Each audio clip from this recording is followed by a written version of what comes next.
Are you panicking because you've deleted a post or story on Instagram by mistake? You might think it's gone forever. But don't worry, you can restore it in some simple steps. I'm Emily from Online Help Guide, and in this tutorial, I'll walk you through the steps to find recently deleted posts in Instagram. Let's get right into it. First, open Instagram. Go to your profile. Tap on the hamburger icon at the top right.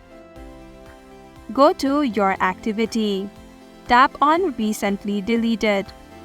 Here, you can find the story or posts you've deleted from a month ago. Then select the picture that you want to restore. Tap on the three dots at the bottom right, then tap on Restore. You can find the restored content in your archive, right under Recently Deleted.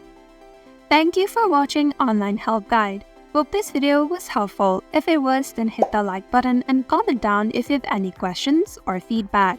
Also, if you're new to our channel, do subscribe and hit the bell icon so that you don't miss our upcoming videos.